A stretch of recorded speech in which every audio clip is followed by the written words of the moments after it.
Hello, welcome back. Today we are going to be talking about colorism and education attainment in Asian Americans.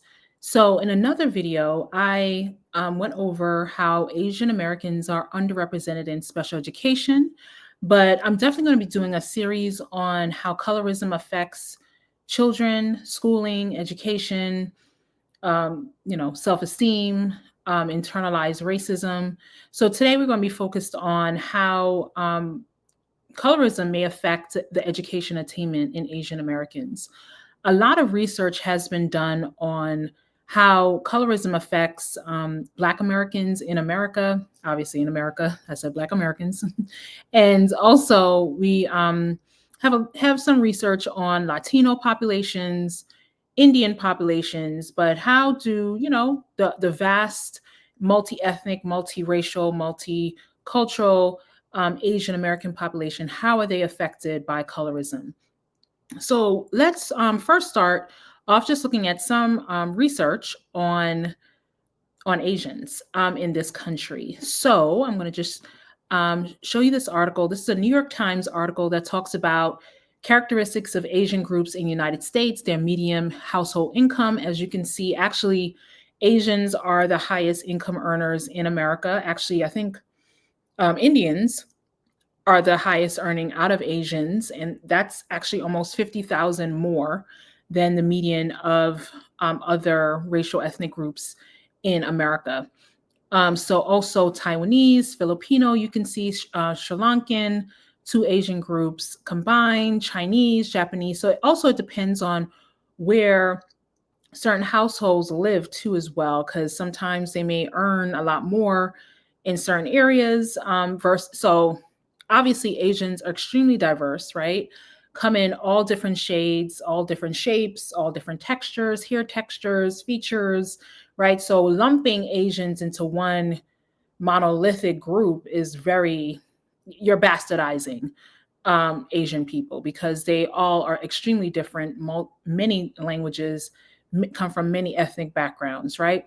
So, but Asians in this country has doubled since 2000. So nearly 25 million Asians live in the United States, and they come from varying backgrounds. Chinese are the largest Asian origin group. Indians are the next, Filipinos, Vietnamese, Koreans, Japanese, right? Immigrants are a declining share of the US Asian population, though they remain a majority. So we see a lot more naturalized citizens who are Asians and who are, multi-generational as well. So although the share of immigrants have declined since 2000, but they are still a formidable amount in this country. 4 in 5 US Asians identify their race as Asian alone, do not identify as Hispanic, but actually Asians are the most intermarried racial, ethnic, cultural group in this country. So also California had the largest Asian population of any state in 2023, around 7.1 million people. Hawaii is the only state where the majority of the population is Asian. And so the median age is around, I think, 34. So more than half of Asians ages 25 and older have a bachelor's degree or more education. So they are the highest degreed, highest educated group, but I wonder how Black women factor into that, but they're the highest racial group, racial, ethnic, cultural group. Also, like I said, in 2023, households headed by an Asian person had a median income of $105,600, which is higher than the US median income, which was $75,500, right? So so Asians are definitely the highest earners in America. So really great information you can get from why are all Black kids sitting together in the cafeteria. Asian folks come from different national backgrounds, histories, cultures, languages, races, religions. They're not homogenous. They're multiracial, multicultural, multi-ethnic, speaking over 100 languages and dialects. So you cannot group them in one category. Many Americans cannot and often do not even try to make ethnic distinctions amongst Asian Americans, but they're extremely distinct, right? Asians in this country have the highest median family income, like I said, highest levels of education, highest rates of intermarriage, lowest rates of residential segregation in the country, and fastest growing racial group in America. So that's just some basic facts about Asians. But when we think about how racism, and especially internalized racism, affects Asians.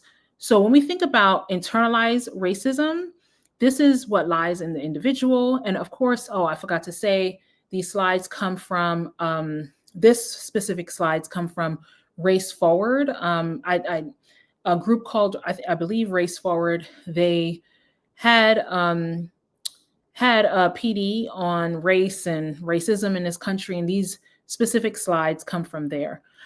So they talked about internalized racism, how it lies within the individual, and how from there you then, purport your beliefs about racism to other individuals, and that's interpersonal racism. So oftentimes people get locked into these two. They are like, oh, I've never been impacted by racism because no one has ever called me the N-word, or no one has ever called me a specific racial derogatory term, right?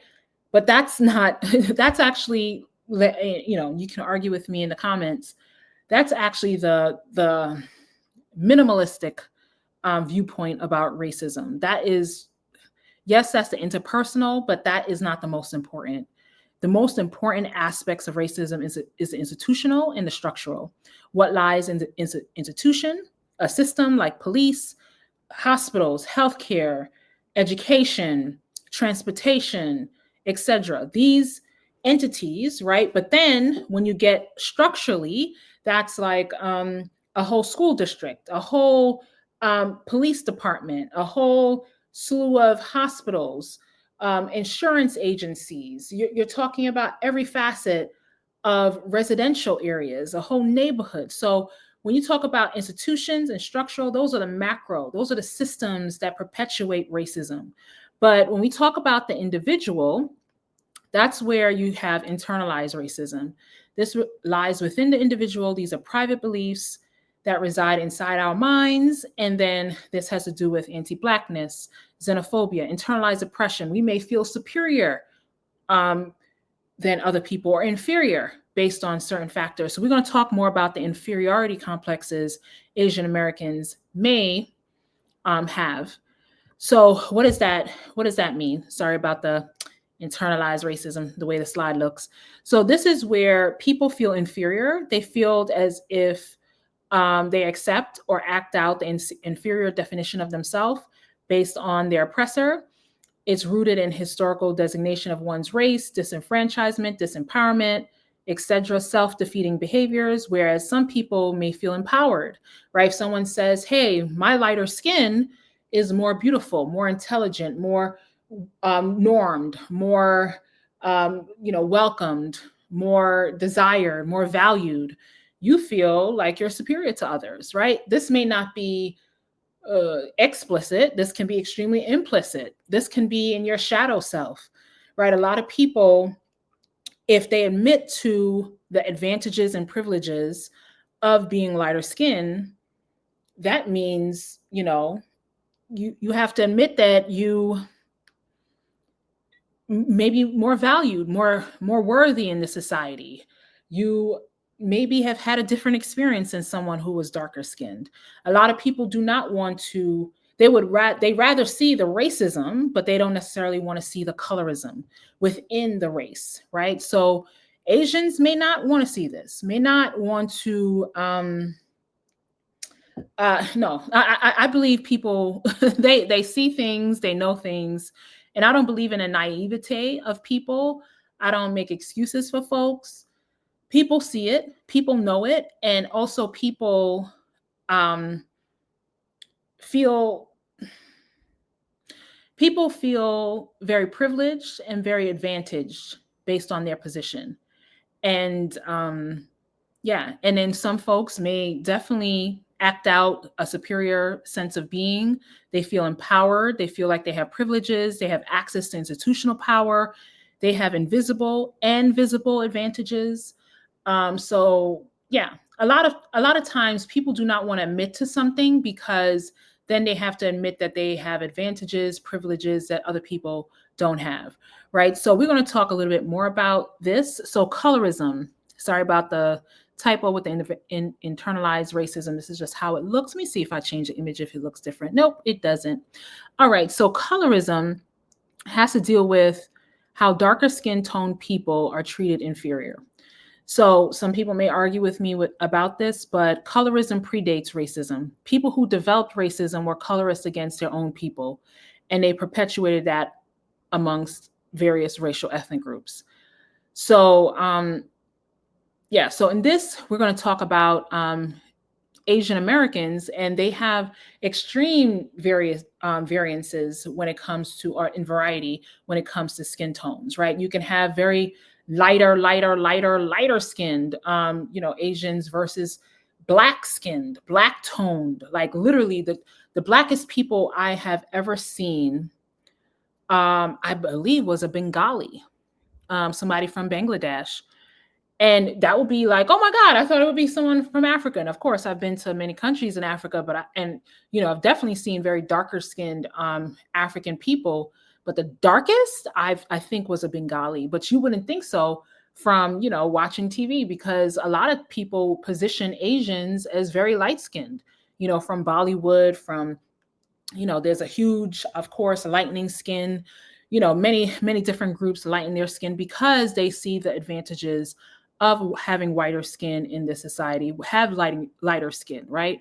But the thing is, you internalize these things, right? You internalize that you're not worthy enough, you're not good enough, you're not pretty enough, you're not valuable enough. And then also people treat you as such. That's the thing. People will deny that they treat you less than because you're darker.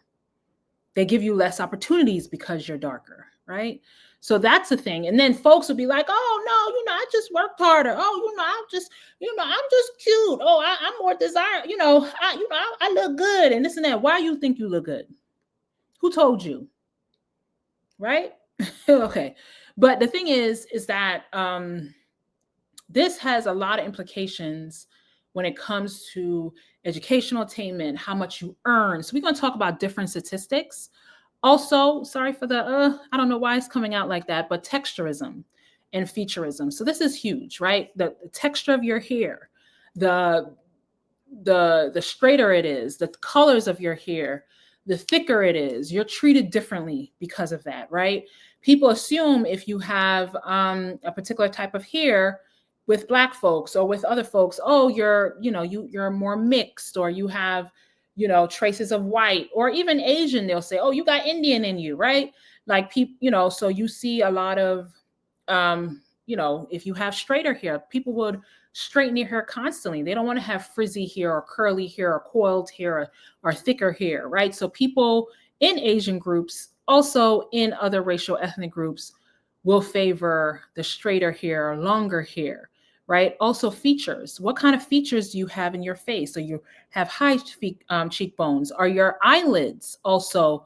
People do a lot of eyelid surgery. Are your eyes? Oh my gosh, the prettiest eyes in the world. I remember one of a person of Asian descent said to me, how she didn't like her eye shape, and I said, oh my goodness. There's a children's book. I don't have it on my bookshelf here, but there's a children's book talking about the beauty of the eyes of some Asian Americans or Asian folks, right? So, I mean, that's one of your most prettiest features. Like, of course, everyone has beautiful, great features, but, something that makes folks particularly unique, don't mess with it, right? Your eyes are everything, right? I remember Alice Walker talking about that, not touching your eyes. But so what does this have to do with educational attainment? What does colorism have to do with not just the individual internalizing it, but how does this then perpetuate in institutions and structures, right? So let me just spew just a few colorism statistics. And this is from Ibram Kendi's book, How to Be Anti-Racist, I believe. He has a chapter on colorism. So he just has some statistics, and also I have my own as well. So anti-dark colorism has a lot to do with marriage. So when it comes down to light and dark African Americans, the disparities can be as great as in between Black and white Americans. So let me just say that again. So, and also with Asian groups too, I'm going to get to those Asian statistics in a minute. So the disparities between Black and white Americans are as large as the disparities and inequities between light and dark-skinned African Americans. So people who are lighter in America can have a totally different experience than a darker skinned African American based on structural differences. So when it comes to marriage attainment, people who are lighter skinned are more likely, Black females are more likely to be married. So if you're darker, you're less likely to be married. When it comes to health, dark African Americans are disproportionately at risk of hypertension. Dark Filipino men have lower incomes than lighter peers in the US. Dark immigrants to the US, no matter their place of origin, tend to have less wealth, income than lighter immigrants. Light Latino people receive higher wages than dark Latino people, are more likely to be employed at ethnically homogenous job sites. Dark African Americans receive the harshest prison sentences and more time behind bars.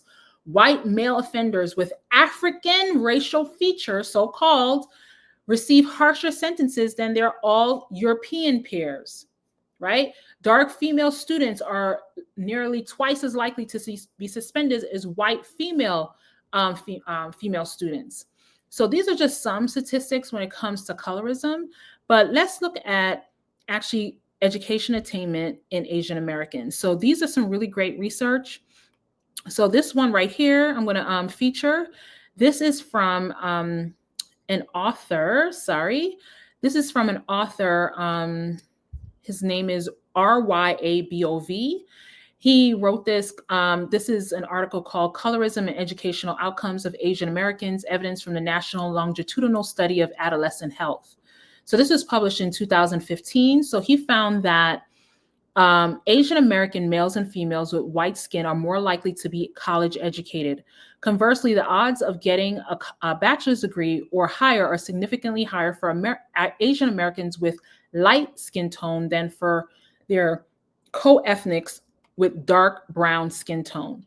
So he found, looking at hundreds of Asian male and females, that, yeah, if you had lighter skin, then you had a higher likelihood of having a bachelor's. But what does that, but also what are those implications? Because if you have a higher likelihood of having a bachelor's, that means you will earn more in your lifetime, which then means you may have better health outcomes, better living outcomes.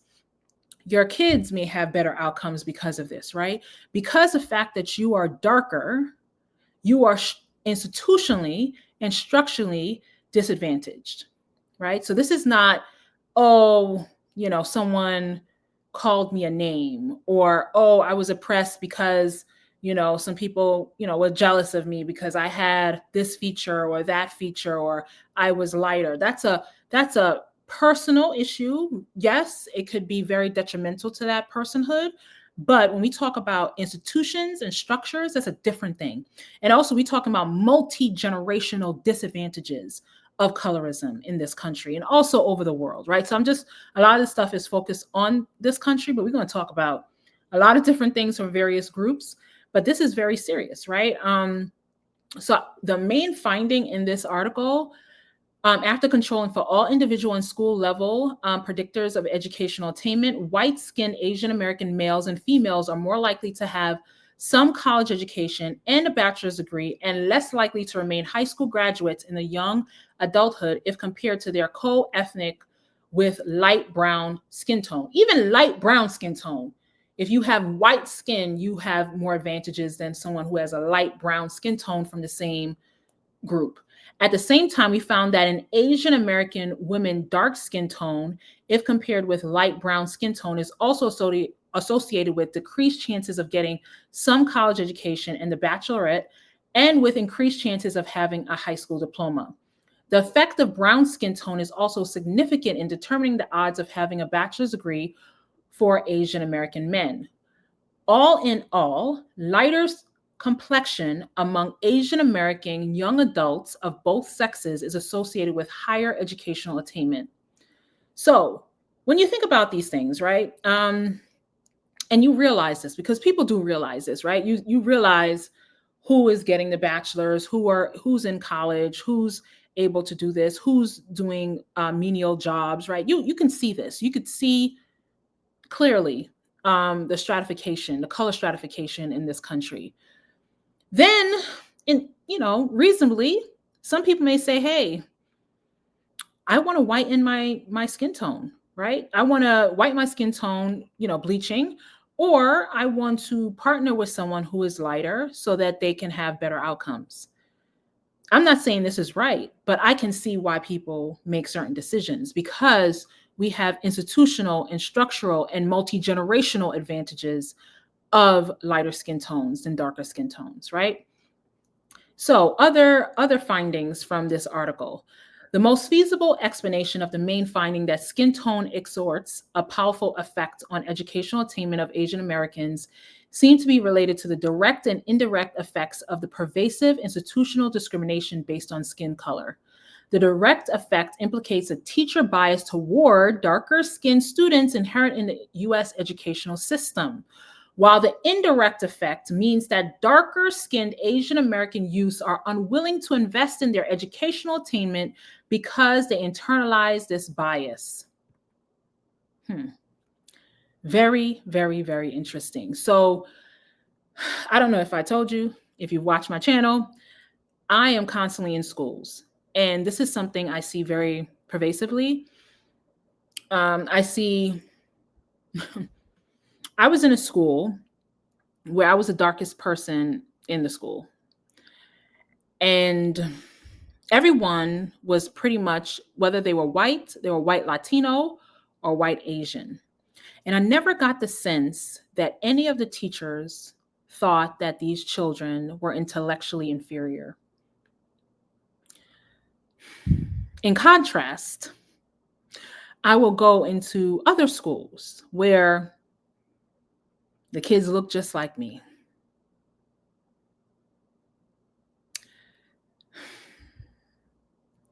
And I will purport, and I will definitely do a study, and I will highlight one of the studies that I've seen before. The darker you are, the more likelihood you will be recommended for special education, hands down. Especially when you are with brown skin, black skin people, you see a lot of colorism in special education. Tons. Who are seen as intellectually inferior, who are seen as not valued, unworthy, or worthy of bad treatment, right? So I see this pervasively. So this is definitely very true. And I'm sure some of you may be Asian American, maybe listening to me, and please get down in the comments, tell me about your experience, right? So, and the thing is, we're not saying, obviously, if you're darker skinned, you can't have great attainment. I'm dark skinned. I have a PhD, right? Right. So yes, you can be Asian American and get higher attainment, but how hard is it to get this attainment and be dark? My mother says, I only look stupid. I don't believe in stupidity. I don't believe in the politics of smartness, right? We can argue smartness, stupidity, and all that.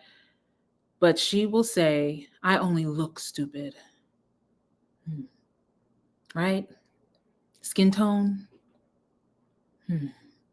How many kids are being undervalued, undertaught because they're too dark? And then also, we have internalized this, right? So we have teachers who look just like the students who are dark, who are undervaluing those kids as well, right? So this is not just, we're putting all the blame on certain people.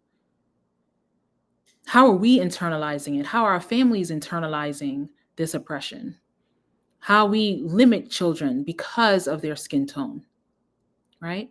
So this is just one article. I can pull up another article that talks about this, educational outcomes of Asian and Hispanic Americans. We're going to have, we are going to definitely have some talks about Hispanic, Latino, Chicano, Chicana, Latina, because baby, okay. Whew. All right. So this says the abstract says existing evidence suggests that skin tone is an important determinant of one's life chances. Although social science research has a strong tradition of elucidating the link between race and educational outcomes, the effect of skin color on educational attainment has not received adequate attention, right? Because that is the biggest issue, right? Like I said, when we lump everyone in one group, oh, we're all Asian, oh, we're all Black, oh, we're all Latino, we have huge differences within racial, ethnic, cultural groups, right? Even white folks, of course, huge differences, right? But everyone does not have the same experience and outcomes, right? So, and then people say, oh, no, we all Black, we all Latino, we all Asian. No, yeah, okay, yeah, we can be all that. But some people got it better than others.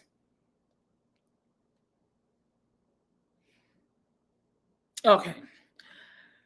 And this is not to say, oh, I was born light skinned. I was oppressed too. Listen. Mira.